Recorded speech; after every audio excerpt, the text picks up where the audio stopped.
had to pick one, ghosts or aliens? If I would rather one of them be... No, if like you had to pick between one, if Zeus or whatever came down and was like, all right, Cone, you got to pick one. Aliens. Which one would you rather be real? Aliens. Aliens? We need answers. I don't need to be haunted by it. Yeah, well, one, I agree I'd be with kind that. of freaked out that Zeus came down. That freaked me out, number one. That should answer questions Yeah, right and number there. two, it's aliens because I can see them. Would we consider Zeus an alien, though? That's the real. You come down from somewhere else. I mean, are we Zeus is a aliens? deity. Are we right? aliens? So- see, now Did that's we- a did we- that's Well, Did we we're land? aliens. that's a conversation that maybe should be a Saturday. You know, special. who? That If should be a aliens are full real, app. who made aliens? That's a full app. That's a good. That is a full. You know? Up. That's a full up. Luka Doncic and the Mavs blot out the Phoenix Suns 300 style. Drew Brees hints at returning to the NFL, and round 2 of the NHL playoffs is set. I'm Jake Crain, and you know what time it is.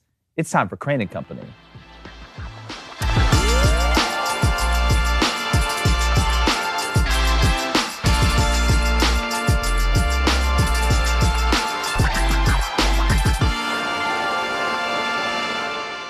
After watching Luka and the Mavs destroy the Suns yesterday, it got me thinking about Luka's style and if there were any comps, maybe even in other sports that mirror his game. One name kept popping up in my mind, and it's going to surprise you a little bit. It's Greg Maddux. And I know they play different sports. One of them 6'7", while the other one's barely 6 foot, but they both have dominant stuff in less flashy ways. Greg Maddux didn't throw a 98-mile-per-hour fastball or have a slider that clocks over 90 while breaking harder than the wave that took out George Clooney in the Perfect Storm movie. He sat at about 88 to 90. He could mix speeds and throw any pitch in any count, and he'd almost beat you in slow motion. Maddux is an all-timer in Major League Baseball and struck out more than me at a college bar when I was in high school. Luka isn't going to win any dunk contests or blow you away at the combine, but he does play at a pace that, like Maddux, isn't athletically overpowering, but instead devastatingly effective. His bag is deeper than Santa Claus, and he, like Greg, destroys you in slow motion. Luka does know how to use his big body to create space like Maddux used his changeup to create basically magic. Both will be remembered as elite without being athletically elite, which I think is harder. I guess the old adage is correct. There's more than one way to skin a cat, or in Luka's case, douse the sun. And I'd like to almost douse myself in Tessemae's stuff so good I've been eating it all week. But David Cone, Blaine Crain, very excited to bring Steve Deace on here in a minute as well. Luka had as many points as the Suns did at halftime. But before we even get into that, you had a diatribe last week, Blaine. Caught a lot of eyes talking about the NBA, and let's play a game called Who Knows What's Gonna Happen. Surprise. Who knows? Guess what, guys? Nobody. Nobody knows. Nobody knows. You know who doesn't know the most? Is Vegas. It's Vegas. That's why I had to quit betting the NBA. Nobody. Warriors get assaulted by the Grizzlies and then win at home in Game 7. Suns, the best team in the West, supposed to win the NBA championship, just rolled through the regular season like it was nothing. Game 7. Where was it at? At home. And can I read you all these numbers? Yeah, real quick? Hey, drop some knowledge on the Booster Club. These are straight facts. Big stats, guys. They matter. Let me read you this. Luka Doncic in a 7-game series by himself versus the Sun outscored the 4th-ranked guy in the MVP, Devin Booker, 218 to 164. Okay, it's understandable. Let's go down. Rebounds against 7-foot DeAndre Ayton, outscored him 69 to 57. That's incredible. That's the most impressive CP3, one. the mailman, Mr. the God assister. He can just do it all. It's Mr. Assist. He assisted him 49 to 40. And hold on, guys, that's not it. Defensive player of the year. But wait, there's runner-up, more. Mikal Bridges got more steals than him, 15 to 9. Luka beat him by himself. I mean, listen, we talk about how one guy can take a game over in basketball, and in baseball it's a little bit different than football. What Luka is doing, I'll give you another one. You're averaging almost 40 points a game in elimination games. Whew. Second best, I think, is LeBron at 33. Jordan's at 31. And I know Luka doesn't have as many elimination games. You know, Michael Jordan didn't have a ton of elimination games. I guess you look at it that way. But this guy, when the moment is the biggest, and that's why I like the Greg Maddux comp. Greg Maddux was big when it counted. Greg Maddux was consistent. You know what you were going to get from Greg Maddux. Even more than Tom Glavine and even John Smoltz, in my opinion. I'm old enough to remember him. But what Luka is doing, and I know Dinwiddie went off, Jalen Brunson's been huge for him. I understand that. But what Luka is doing and the way he does it is so unique to me. That's why I took that Greg Maddux comp. I like that comp. I think it works. I like that comp. Luka's going to win the MVP next year. He's a witch. He's up there this year. He's 100% witch. He's going to win the MVP next year. I love Jason Tatum. I love Morant. For sure. I love a lot of these younger guys. I just think, and especially when you talk about his longevity, or at least the ability for longevity in the way that he plays the game. That's just going to give him more and more chances. I think he racks up a few. And you watch the way the Mavericks played these playoffs, and I swear, if you go back and watch their games, they're not running a lot of plays. You said this a couple They're weeks not ago. running a lot of plays. They are running ISO with Luka almost every play. Almost every play. And why would you not? It's working. How do you stop them? I mean, you can double them, but they got D and three guys for the Mavs. But still, the way he moves, it's lasagna. I mean, gangsters move in slow motion. He does it, and the way he does it, that's why the longevity matters. He's not flying around, landing hard. He's the guy at the Y with the high socks, with the headband. It's the Gonzaga special. What he's doing, but he's taking it to another level. Like, this is another level of stuff. He's making really good defensive players look really bad, and I'm starting to feel bad for Chris Paul because we have to talk about Chris Paul, guys. He may never win one. 0-7 in Game 7? Is that what he is? Yeah. A spade's a spade. Patrick Beverley said today that him and the traffic cone, him and replacement cone have the same defensive ability. Replacement cone say, you're not scoring on me, man. I would trust replacement cone more than CP3 right now. I don't disagree with him. Now, Patrick Beverley also said that James Harden should get a supermax, which, in my opinion, there's no way after these performances, and I've backed up James Harden. But again, CP3, it's true. As much as when Doncic balls when it matters, CP3 puts on the invisibility cloak. Oh, where did he go? He's hanging out in Hagrid's house. And he's had an excellent career. A storied career. You're one of the best point guards, but at some point, you just can't win the big one. You've played for great coaches. He was with Doc and the Clippers. Remember that Clippers lineup that they had? You go to Houston. You're playing with James Harden. You're playing with everyone over there. And now you're on the best team back-to-back seasons. Last year, we said, okay, well, if he's going to lose to Giannis, Giannis MVP and, great player and all that, how many more excuses can we make for Chris Paul? Well, Blaine says there's one spot he needs to go to, but we won't get into that right now. We won't get into that right now. We're going to get into the Celtics as well, playing the Heat, which that one, you might as well put that on pay-per-view and sell it as an MMA fight. It's going to be so physical. But we got to get Steve Deace on from the Steve Deace Show on the Blaze, our second Blaze host. We've had Jason Whitlock, always had a great time with him. Steve, I really appreciate you joining us, man. It's an honor, guys. Thanks for having me. Appreciate it. I don't know if you guys know, I originally came from Sports Talk. That's how I came up doing this. And they wanted me to be hated by even more people, so they switched me to politics. Well, I know you had a great show, too, with Kurt Schilling, a guy we'd love to get on, but also a Michigan alum. So, Cone, once again, I'm starting to learn that Michigan is everywhere. It's almost like Bama. Like, I could become an astronaut. I could say, you know what, forget sports. I'll become an astronaut. Elon, put me on one of these spaceships, take me up there. I'm on the moon. I look left, some dude's wearing a Roll Tide hat or something. Or they got a Michigan shirt. Tell them, Steve, we're everywhere. Michigan fans are absolutely everywhere. It's called the Big House for a reason, largest living alumni body for a reason. And that's what makes it so damn frustrating that now we can just openly pay players. And we've got multiple pro sports franchise owners in our stable that could be absolutely outbidding Alabama for these players right now. But if there's one thing that Michigan has even more of, guys, than fans and tradition, it's self-righteous administration that loves to actually make, Michigan cheats in the opposite way of every other school. It cheats by making it even harder on its teams to win, just so they can sell "we're more self-righteous than you" or "we're more smug than you" shirts at the M-Den. I'm convinced of it. Let me come up with all new questions here now. Yeah, no, that's fantastic. That's a great segue. And I do want to ask you, and look, I know everybody's kind of got NIL fatigue, is what I call it, because during the offseason, obviously it's a huge part of college football now, just like the transfer portal. I said it was kind of like when that hurricane of frozenness met like the big tornado in the 2012 or Day After Tomorrow movie with Jake Gyllenhaal. And he's just trying to get to a payphone and get out of New York. What are your thoughts on NIL? And do you think if they could go back and do it again, they would add a little more structure instead of just letting the evil person out of the crypt like the mummy?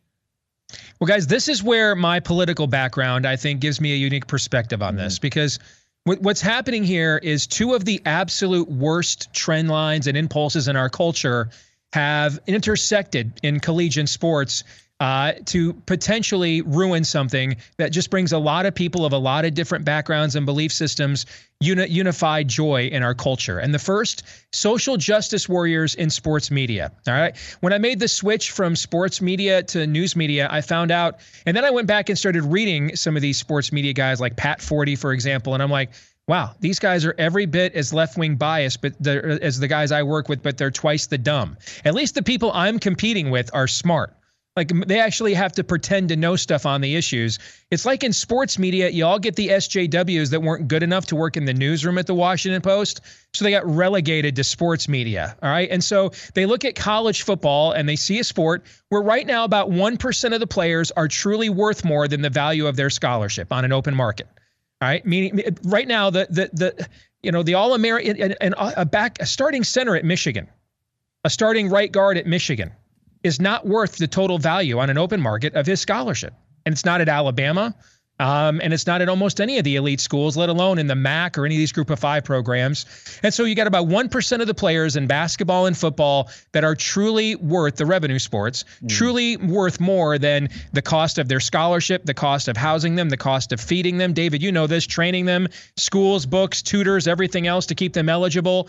I mean, this is a huge outlay. Or outlay for a lot of these programs. 1% or so of these players, and even less than that when you look at the 400,000 total athletes that the NCAA has. So 1% of the players in the two sports that matter the most are worth more than their scholarship, which means, of course, this is just total and absolute complete exploitation and a chance to virtue signal the hell out of this. So that's the first, and that's the first thing that led us to this dead end. And the second is bureaucratic rigor mortis. The NCAA lost that O'Bannon case 10 years ago that cost us all the college football game we all still love. And they should have seen this coming. They had multiple opportunities to get out ahead of this and to follow the Olympic model and craft something that at the time in 2014, 15, 16, 17, 18, hell, 2019 would have looked magnanimous, would have looked small p, progressive, and probably would have gotten a lot of the current prevailing winds in sports and in culture off of their backs. Instead, they chose to act like they had, lifetime appointments, that they didn't have to worry about the electorate, worry about the law. And now they're stuck. And now they don't know what to do, because any attempt they try to do anything will be looked at as some form of ex post facto imposition. Yeah. It'll bring back into play Brett Kavanaugh's now notorious majority opinion in the case that they lost a year ago. And so we're stuck right now at this intersection between social justice warrior sports media trying to claim that every single college athlete is guilty of racial exploitation, when really that's just not true for all but 1% of them. And then you've got the institutional rigor mortis of the NCAA. And I don't see a way. I don't know what the way out of this is. I really don't. I'm not sure that unionization of players. I don't know, how do you unionize? Yeah, it's a transient labor base. And I think players, a lot of these players, and David, you can speak to this more as one, and as a guy that was, with all respect, a reserve for most of his career. A lot of those guys have no idea right now that if they get unionized, every training table, taxable event. Tutoring, taxable event. I mean, does the backup quarterback, does the backup quarterback at Alabama and Georgia understand that how much of an expenditure everything they currently get from that university really truly is, let alone every single player at Boise State, every single player at Toledo, every single player at Oregon State? I don't think they truly understand what a bad deal being an employee of these universities would actually be, that they're kind of getting the best of both worlds right now, a chance to market themselves one-on-one, third party with NIL and a free education on top of that. I'd probably want to just keep that deal going if it was me. Yep. But the problem is with the NCAA is they have no enforcement mechanism now. And so now NIL has become a clear pay for play with recruits, which is what it was always going to do and become without regulation. Yeah, and again, we've seen it kind of evolve, and I don't blame any player for trying to take advantage of this. My thought when the NIL was coming out was, if you have my number on a jersey and I'm somebody in that 1%, whether I'm a Tim Tebow or a Cam Newton or a Johnny Manziel or somebody that is making legitimate money for that university off not only jersey sales, but tickets and all. We all know how that goes, especially with some of these bandwagon fan bases. But again, you let NIL basically like Stranger Things, come up from the upside down and just walk over in the normal city and start taking everything over with really no regulations, no guidelines. Then we have the transfer portal where you can transfer for free anywhere you want. That makes it worse. The transfer portal makes it worse. It's a combination of the two, and it's built this mega monster. And now the only way that you can regulate this, it's got to come federally. And nobody wants to see that. It's going to cause a lot of problems. But the first time somebody tries that's not the feds, the federal government, to make a rule or a law, the lawyers already have it written up. Like, this thing could get really, really, really, really ugly. I can like hamburgers a lot. I can like them a lot. But if I don't like the way you cook them when you bring it out, I'm not going to like that hamburger. I can like the idea of NIL with guardrails and structure for that 1% with the cap, which is what I believe it should have, but also be upset with the way it was just thrown out because it was talked about, then COVID hit. Then it just kind of stalled as postseasons were canceled. Then we had the bubble in the NBA and all that stuff. And then it was just thrown right out of the bag, right with the transfer portal, almost 3/4 of the way through the pandemic. That was what my biggest problem was. It was like, hey, we're back. Everybody just, it's the Wild West. Steve, nobody knows the rules. Whether it's college basketball, whether it's college football, doesn't matter. Nobody knows the rules. And when that happens, the NCAA is going to try and come back on some of these schools, is what they're going to do. But if they try and do that, it is going to be met with, you talk about billable hours, there'll be more billable hours than there's ever been in the history of billable hours, which is a long history and a very rich history. Yeah. There is one thing I think, as you were talking there, that I think they could do. I just don't know that they're willing to do it. And to me, maybe the way out of this is we have a regulatory body for these sorts of things already that does have subpoena power called the IRS. And maybe the way out of this is whatever you get as a student athlete from a third party, provided that third party is neither the university nor a representative / booster of said university. Because that's where the pay for play comes from, is these co-ops that these alums and boosters are setting up. Yeah, right? but who do they think, Steve, who do they think is going to pay the money for the NIL? Like, the boosters are the people that own the businesses. You go to Coca-Cola directly. You go to Chrysler and Chevrolet directly, not Bubba the Love Sponge, Alabama alum, who's having you shill for his dealerships instead. But the one way they could do it is, as long as it's not someone that is a representative of the university and a booster and not the university itself, then whatever you get from that third party is between you, them, and the IRS. Now, here's why they don't probably want to do that. It's because the schools are deathly afraid. The university presidents are deathly afraid that if they step aside and say that there is a potential that the boosters now make a choice. Would I prefer to give the money directly to these players, or would I prefer to give the money to the university so that they divert some of that into building a new track facility and a new field hockey facility and a lacrosse facility and sports I don't care about, and cover their overall overhead? And that's what the ADs and the administrations want. They're scared. That's what's happening at Michigan. Michigan is scared to death that if the owner of the Mets and the owner of the Dolphins and all these huge guys and money guys they have in their stable will stop buying, naming the business school at Michigan and instead just start giving it directly to players and just cut the universities out of this. That is one way out of this, is just to say, hey, if it's a representative of the university or the university, that goes against our bylaws as part of the deal between us and the NCAA member institutions to remain amateurs. Whatever you do on your own, though, apart from that, is your business. But I think what they would find out is a lot of boosters would say, well, why am I giving money to the track team and everything else I don't care about? I'm giving it to you, which brings another angle into this. One of the guys I work with on my show, Todd, his oldest daughter, is going to Arkansas on a double full ride scholarship this fall for track and field and for soccer. She's one of the best track and field athletes, high school track and field runners in the entire country. All right. And so these are all scholarships and sports that are all subsidized about 80% by football and 20% by men's basketball. If the Power 5 schools break away and say, you know what, we're just going to do this on our own without the NCAA, we'll pay the players and everything on our own, what happens to all of those other opportunities and education opportunities and scholarships for all those other sports that football and basketball subsidized? And see, this is again where social justice warriors get you in trouble. Just like in my realm that I talk about every day, it's funny how the same communities and same cross sections of culture that they claim to care the most about often get the worst short end of the stick whenever they get their way. That's what's happening now in sports, because they so push the narrative that this 1% of these athletes that are worth more than their scholarships are being racially exploited by largely white athletic departments. Because they so push that narrative, they now might be on the brink of literally ending women's, and not to mention the trans issue. They might be on the brink of ending scholarships for women in sports all throughout a lot of universities around the country, because that's what would happen if we semi-professionalized football and men's basketball formally. Yeah, Steve, what do you say to the people that look at the NIL numbers, though, and realize that women in sports, especially in college and some of those Title IX sports and sports that don't create their own revenue, are actually getting the most money off these NIL deals? Look at gymnastics. You look at the Cavender twins. I mean, I can go down the list. Yep. Do you think there's enough there to be able to keep that afloat? And do you think that's maybe one reason or maybe one path that they're trying to take to supplement those sports? For example, my fiance rode equestrian in college. They don't have a ton of scholarships and money for equestrian. She had now you can have a saddle deal or something like that. Do you think there's a path there?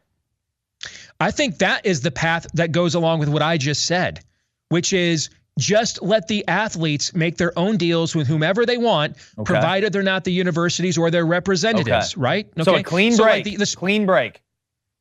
Okay, gotcha. Yes, no, I'm sorry. The sports you just mentioned, there's not boosters for the equestrian team, right? No. They don't have boosters, right? And so if you're able to go out and find products that align with that sport, that are interested in you marketing them, surely those things exist in football and men's basketball. There's more than Nike and Under Armour out there that put a logo on all these sports teams. There's a lot of other regional outlets. There's a lot of other products and things of that nature that they could be marketing. The problem is the NCAA didn't do that, didn't show any forward thinking at all. And so this literally became the very pay-for-play scheme that it has loathed all these years in about 5 minutes. Yeah. And now they don't know how to put the genie back in the bottle. And the only way that I think that they can do it at this point, because I don't even know how you're going to get federal legislation, because you've got the Democrats who agree, yeah, these are all racially exploited athletes, and yet the Republicans are like, well, I believe in the free market. So for different reasons, they're actually coming to the same conclusion here and leaving the NCAA hanging out to dry. I don't know what their way out of this is, other than to say, as long as it's not a booster or the university, whatever the athletes make on their own is between them, the paying party, and the IRS. Yeah. And Blaine, I know I do want to move to the NFL. We got Steve Deace from the Steve Deace Show over at the Blaze. Blaine, I know you got a Drew Brees question. A little bit. Brees people, it's getting a little interesting now. This whole important quarterbacks retiring thing and coming back is starting to become a thing. So Drew Brees tweeted that he is still undecided on whether or not he might come back to the league. You saw what the Saints did. They signed Olave out of the draft. They signed Jarvis Landry. Yep. Do you think Drew Brees will be the quarterback for the Saints this coming up year? Well, first and foremost, I think we should all take a knee for Drew's television career. I think we should. Yes. But I think he would be a better option than what they currently have. Yeah, okay? I agree. What they currently have is an interception waiting to happen, and a guy that is a phenomenal gadget player, but not a guy that you want to drop back and read a defense 25 to 35 times a game. Now, the good news the bad news with Drew Brees is at his age, obviously, athletic skills diminish. The good news is he didn't really rely on a lot of his athletic skills to be a great quarterback. So it wasn't like he made a living and built a Hall of Fame career throwing ropes on deep outs 25 yards down the field to begin with, right? So, I mean, he's the consummate read and react guy. He's the consummate heady player, instinctive player. But you do still have to have some timing, some ability left. We saw this with Peyton Manning at the end. He was a taller, bigger, more athletically gifted of the kind of quarterback that Drew Brees is. And remember that last year, they did win the Super Bowl, but that Bronco defense had to carry him limping across the finish line. We literally watched his skills erode and diminish that final furlong down the stretch in real time. So who knows where Drew Brees is at right now. But if he is anywhere physically close to where he was 2 years ago, if I'm a Saints fan, of course I'd rather have him quarterbacking the team. On top of that fact, he would be a bonus as sort of a quasi-offensive coordinator, because you don't have Sean Payton over there calling the plays and devising things anymore. And obviously he learned a lot being the quarterback for Sean all those years. It would take a lot of pressure off new Saints head coach Dennis Allen as well. And you look at 2020, you talk about Drew's health. I mean, he was as beat up. I mean, you look at the foot, you look at broke a couple ribs. In a car wreck. He's probably more healthy now than he was in 2020 coming back. And I don't think, he'll pull a Drew Barrymore from 51st Days and just forget. I think Tom Brady has a lot of guys thinking that they can come back to the NFL and play when that's not the case. But, Steve, Thank you for joining us. I actually want to jump back to college football for 1 second. You being a Michigan guy, Jim Harbaugh struggles his first 6 seasons, then finally has some success and beats Ohio for the first time, wins the Big Ten, makes it to the college football playoff, and then thinks about going to the Minnesota Vikings, decides to stay. Seems like it's a mess of an off season. What do you expect from the Wolverines this season? I think they're going to be very good. I think that when you looked at what the plan was, David, last year, and the funny thing is, as my show grows and it becomes more known, I'm an obnoxious Michigan fan, which is a redundancy. There is no other kind. It's funny. There's like this closeted wing of right wingers within the Michigan athletic department and higher echelons of the fan base that feed me information now. Like they would never out themselves in notoriously communist Ann Arbor, so they feed me information instead. And the scuttlebutt that I was told last year is that the reason that all the new assistants were given 2-year deals and everything else is that was essentially the mantra that Harbaugh had 2 years to figure this thing out and to beat Ohio State and to fulfill what was his mission when he took the job. And that what they needed to do last year was win enough games in order to justify that second year. Because when you look at this year's roster, when I look at this year's roster at Michigan, it is the first time since the peak of the Lloyd Carr era, when you go from the national championship in 97 to the 03 outright Big Ten championship team, that peak era, that I can remember Michigan being basically 3 deep at every single position. It's been that long. It's taken that much time to rebuild the roster after the coaching changes and the scheme changes and everything else. But it just so happens that a lot of the most talented players in the program were from the youngest 2 recruiting classes. So how much were those guys going to be ready to go, like a J.J. McCarthy and a Donovan Edwards right away? And so last year was really about piecing together enough wins to justify getting to this year, where now you're looking at a roster where 33 of the 44 guys that were on the 2 deep in the Orange Bowl are back on this team. Well, now all of a sudden last year they shock the country, win the Big Ten championship, and I think the team's going to be really good. When you look at the schedule, I don't see a game until Ohio State that Michigan will be an underdog in. I think, in fact, they might be a touchdown or more favorite in pretty much all of those games. So I think that the team will be very good this year. I think it'll look different than last year. I think offensively they'll be far more explosive. I think eventually you'll see J.J. McCarthy, will Trevor Lawrence, Cade McNamara at the quarterback position, but I don't think it'll happen in the preseason. I think they'll allow that to happen more so as we get into the season. That's why I use that comparison. You look at the dynamic tailback tandem there, Edwards and Corum. I mean, that's as dynamic of a tailback quorum I've seen at Michigan since we're going back to like when Tyrone Wheatley and Biaka Batuka were here backing, and they were the 1-2 punch in the backfield. This is the deepest receiver core I've seen at Michigan since guys like Amani Toomer were coming off the bench. I think the offensive line that won the Joe Moore Award, I think it will be better than it was last year with Oluwatimi at center. So I think this will be a very explosive offense. Defensively, they won't get away with what they did last year, where you had those 2 pros coming off the edge. You didn't have to blitz a lot, so you could force teams to to sit back in the pocket and let your defense read and react. The new defensive coordinator will have to be more aggressive and dial up more blitzes, which may lead to being exposed more on blown assignments on the back end. But I think at worst, Michigan is 10-1 going to Columbus the final weekend of the regular season, just as we were last year. Optimistic. I'm going to listen to that answer every day for the rest of the offseason, Steve. Yeah. Steve, I appreciate it, man. Steve Deace show over at the Blaze. You do a hell of a job, brother. I appreciate you coming on, man. Let's do this again. Anytime, especially when we talk college football. I'm all for it. Thanks, man. Look, we're about to start doing a lot of that. So, you know, buckle up. You know, Avery Johnson style. He won't get that, but we do. Yeah. Steve, we appreciate it, buddy. Thank you. Go Blue. You bet. All right, Blaine. Booster Club, real quick, before we get to the sub break. 10-1, Dave. 10-1. 10-1 Excited about a lot of things. He's more optimistic than I am. Excited about a lot of things. Just a little bit more optimistic. All right, hey, question from the Booster Club. Hey, guys, where's Baker Mayfield going to end up? Is he going to end up anywhere at all?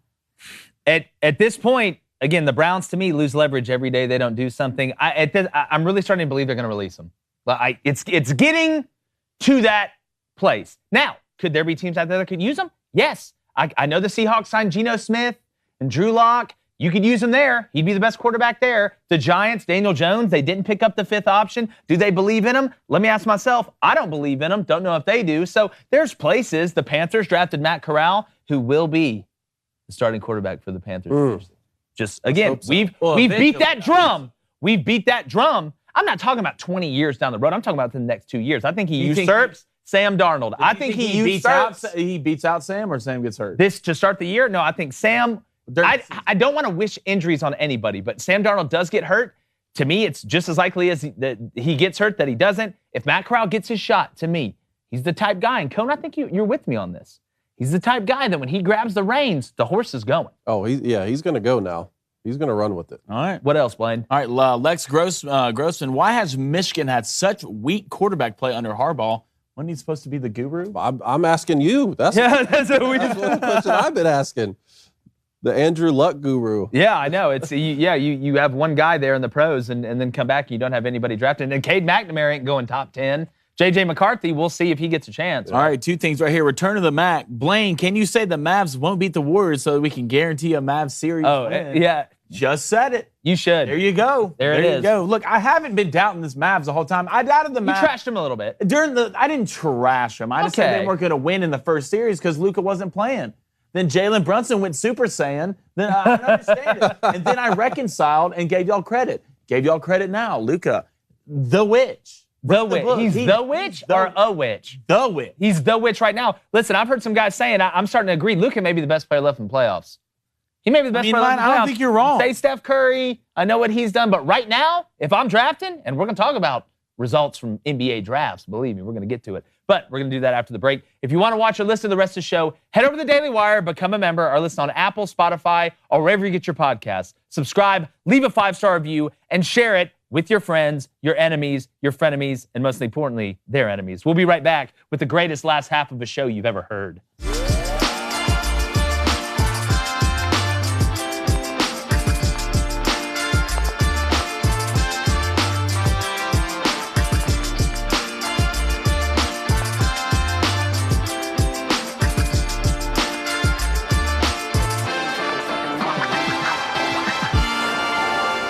Thanks for sticking around. Let's hop into one of our favorite segments.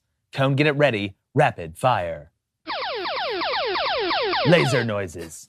We had 5 Game 7s in the NHL. Canes, Lightning, Rangers, Oilers, and Flames all advance. Yes. What do you have to say about it?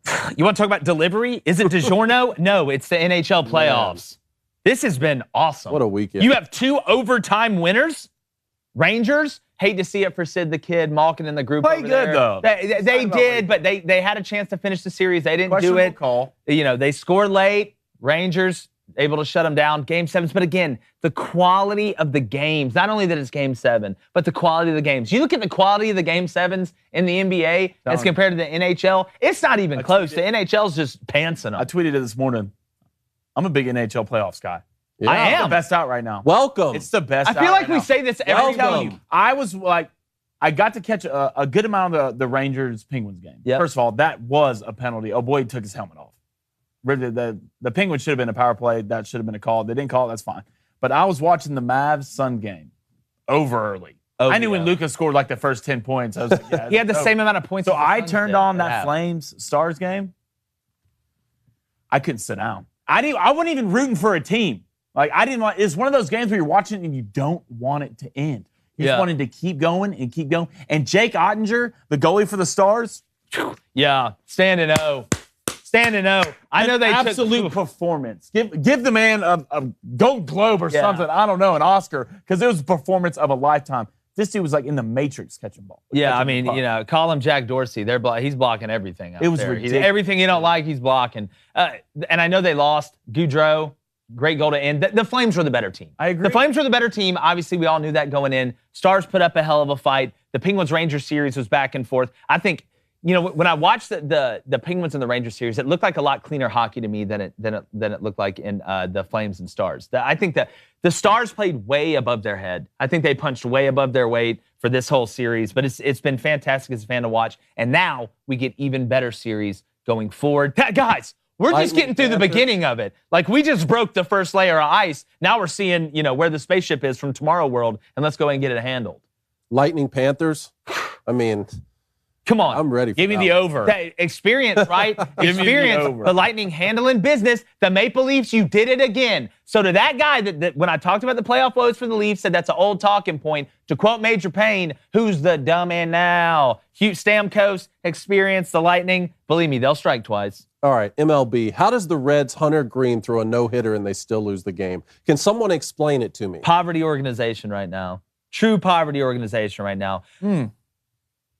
It's like somebody said, hey, who can have the worst season in baseball to this point, like, and make it bad? And the Reds are like, hold my beer. Like, let us show you. Not only, I think they're, 9-26, something like that, but you throw a no-hitter, and I know they took him out after 7 1/3, I believe, and it was a group no-hitter, but if you watched the way Hunter Green walked out of that dugout into that clubhouse, you just know deep down, he's like, you know what? It is what it is. Like, if I throw a no-hitter and lost, unless I just walked everybody, unless I just walked in like 6 runs, just give me a bat. I'll do it. That's fine. Just give me a bat. 2 words. That's all I would need. If this happened to me, I threw a no-hitter and lost, 2 words. Trade me. Instantly. Trade? Yes. Instant trade. I just threw a no-hitter and lost. I didn't even know that was possible. You're telling me we can't score a run? We can't score a run. After throwing a no-hitter, first of all, I have Hunter Green on my MLB team. Slider. No-hitter for 7 1/3. Not a complete game, no. I know, but we need still, to draw a 7 1/3. We need to 7 draw a 1/3. distinction, though. I know. Still 7 bad. 1/3, 6 outs. But it was a team no-hitter, which to me is harder. Like, it's harder to bring in multiple guys, in my opinion, to throw a no-hitter than it is one guy who's in a groove one night to be able to throw the no-hitter. But the Reds, I mean, it's pretty much, I know it's early, you can pretty much stick a fork in them. It's funny, I want to make Do the Reds Have the Blues joke, but that joke sucks. So I'm not bet on the Reds the other day. They didn't cover for your boy. Well, one of the 9. Congrats. I appreciate it. Well, how about Pujols pitching the 9th inning? This is so awesome. First time ever. Did you hear about that? Oh, yeah, I saw it. Again, I was just like, please don't get hurt, like in your swan song. But now he can say he did everything. Gave basically. up 2 tanks, but he Not got shot. out of it. Understandable. He got out of it. Like, I think they were up 15-2 when he got out on the mound. I think he got off to about 15-6. That's a win. It's an absolute and a double play should have been made that didn't get made. They're kind of slow on the turn on second base. Should have been made. If I'm Pujols, I'm getting on them. When are we going to see, like, eventually, the more that these, and sometimes they'll bring in just random utility guys, infield and outfield guys, to eat those innings when they're getting destroyed. When is it going to happen where one guy, they come in and just absolutely, like, all right, he's our backup, third baseman, and he comes in, he's pumping like 95. But they get up there and then all of a throw sudden, it. somebody becomes a slide, like a pitcher. You can't tell me that most of the guys you get up there just lollipop it over the plate. And I guarantee there's not a lot of guys in the MLB that you can find who just get up there and throw it 60+. Like, there's probably more guys who are up there throwing 80+ in MLB, but they get up there and just lollipop it, I guess, because you don't want to get hurt. But if I'm a guy and I get a chance to get up there and get on the mound and I'm not a pitcher, I am bringing everything I got to that mound. Oh, I'm showing everybody. I'm throwing pitches that I don't even know how to grip the ball with. I'm bringing everything I have. Yeah, but look, again, baseball's so crazy right now. I know we talked about PitchCom, but the Reds right now, and I think we got a clip of it. You know what? Go ahead and play the clip so you can see what sadness looks like in the purest form. All right, we're the Reds. Hit a ground ball to second, didn't score a run the whole game. Our guys do a no-hitter and we lose. Look at Hunter Green. Look at his face. 2 words. That's like what my mom used to say, if you do it again, I'm going to tell your father. Yeah. I walked away like that. Mom used to say we had food in the fridge at the house. Like, Mom, can we go out to eat? We got food at the house. Yeah, that's the look. I feel bad for him. I feel bad for the guys that came in too. But look, you got to score runs. But the Revs, just poverty organization right now. I don't know another way to put it. And the crazy thing is, Reds fans will probably agree with me. And are they that upset right now after the Bengals just went to the Super Bowl, even though they lost? It takes a little bit of the pain out, just a tad. Is that it for the Rapids? Well, I mean, you can tell us when you want to take your victory lap on the NBA draft poll. I'll do that right now. Okay. Since I haven't got to give my victory speech of the month, and then we'll get to the Booster Club, and I want to talk about this Clemson thing. All right, so we did a draft of NBA all-time greats, 5 starters at their positions, and then 1 bench guy. And listen, I thought everybody did good. I was proud of everybody. But we did a poll out there. Whose team was better, Team Jake, Team Blaine, or Team Cone? And here's where the results. Team Cone, 13%. Blaine, 20%. That he won the draft, and me, 67%. So I think we could go ahead and say that the team that has Magic Johnson, Michael Jordan, Larry Bird, Dirk Nasty, and Kareem Abdul-Jabbar is taking home the bacon with Embiid coming off the bench, or Jokic coming off the bench. Sorry. Take my squad. Yeah, a few things. One, that just shows you the weight the Michael Jordan name carries. There you go. Well, I picked them. Two, I love the love for the old school guys. Thank you. I love it. I love to see that Magic and Larry still carry that, okay? And three, I think that a lot of people were voting on this because they saw the numbers by the side and thought that was the draft order we picked in. Yeah, we didn't. Was not. Oh, so you're calling erroneous? So I think that maybe that this is under an appeal. Well, a lot of people don't realize that. Wait a minute. Don't realize because you still don't have an answer for Shaq. Like I could run small ball. You started that out by complimenting me on how good of a job I did, and then you ended it by saying there's an appeal. You monster! An appeal. I'm in a glass case of emotion over here. I mean, and we can also be honest about this. I mean, y'all had double picks in the sixth round draft. We did rock paper scissors. I know, but still, we did rock paper scissors. Tough. I mean, it is. When tough for your boy over here. The selection process was fair. It was rock, paper, scissors. No, I'm not saying, look, there's nothing more fair than rock, paper, scissors. You want to appeal that too? Why don't we just appeal all of it? Also, I have an update to my lineup, I think. Here's what I think I should do. You guys tell me what you think. All right. I mean, it would depend on if I'm playing, which one of you guys I'm playing, and it's all about matchups. Is. That's what it's about. But what I was thinking at first is like, okay, I can't run KD at shooting guard. I have to play him at 3. But what I'm thinking after this is I should keep Allen Iverson at point. Let KD play the 2. Because my thinking was I'm losing out to Michael Jordan and Kobe Bryant at the shooting guard position either way. So you put Dwayne Wade in there to do the best he can, right? But run KD at the 2, move Giannis to the 3, play Tim Duncan at the 4, and then have Shaq at the 5. Look, it's a dirty lineup, Dave. That is just like... Then I'm going 6'11" at 3. You're so long. You're going to get 2, 3, ran 4. on, man. Well, if I wouldn't get that anyway, and I still have Allen Iverson at the point, at least some of his length would be able, especially at the 2. You could control pace, though. You could be at pace control. Yeah. Rebounding wouldn't. No, it's like, they're not hitting shots. You're going to win. Rebounding don't miss a shot. That's exactly right. See, the problem with some of my guys is they shoot and just start running down the other end because they think it's going in. But no, that was fun. We need to do one. Football, they've just got so many positions. Baseball's got 9 positions. The NBA, it kind of makes it easier. You know what? Let's do the college football quick hitch cone. And then let's just lean on the Booster Club before we get to bet, so show them a lot of love. I'm all for that. Is that cool with everybody? Yeah. Are we good? Is it the trust tree? I'm all for that. I'm always in the trust tree. You are always in the trust tree. Cone's in the trust tree. It's a tree festival right now. So a lot of people, and if you look at the rankings, Clemson's getting a lot of love in the preseason rankings. But a lot of media guys outside of that don't do the rankings, fan bases, fans. I know fans short for fanatical. Not a lot of belief in Clemson. You had Feinbaum say, somewhat recently that the dynasty's over for Dabo and them. You went 10-3, and I'm looking at Clemson right now. I know they're getting a lot of love in the polls, like I said, but are people sleeping on Clemson? Like, are we not giving Dabo and them enough credit? I know Dabo complains about NIL and the transfer portal, and it just looks bad. It just tastes bad. It looks petty to me a little bit. I kind of get where he's coming from, but it looks petty, him arguing it the way that he argues it.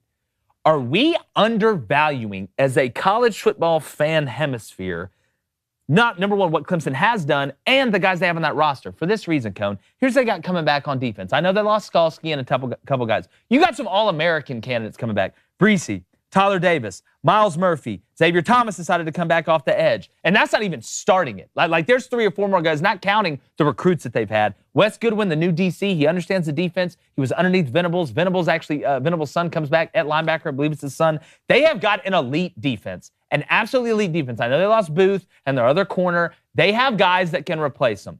It's all going to come down to the quarterback play because Cade Klubnik, I watched him during the spring. And Dabo's done it before. If you're a better freshman than that older guy is, you're going to play in front of him. We saw it with Deshaun Watson. We saw it with Trevor Lawrence. David Cohn, I'll start with you. Do you think we are undervaluing Clemson as a college football fan hemisphere, not the rankings? Do you think they're not getting enough love? Yeah, I mean, I don't understand why every time we talk about Clemson, it has to be one of 2 things. Either 1, they're going to win the championship this season, or 2, their dynasty is in decay and it's completely shot for them. I don't understand why it's one of the 2. I mean, look, they can have another good season and not win the championship, and that doesn't mean that Dabo Swinney's not ever going to win another championship. Look what this man has done. He's built a dynasty at Clemson. That sentence alone, even if he never wins another game,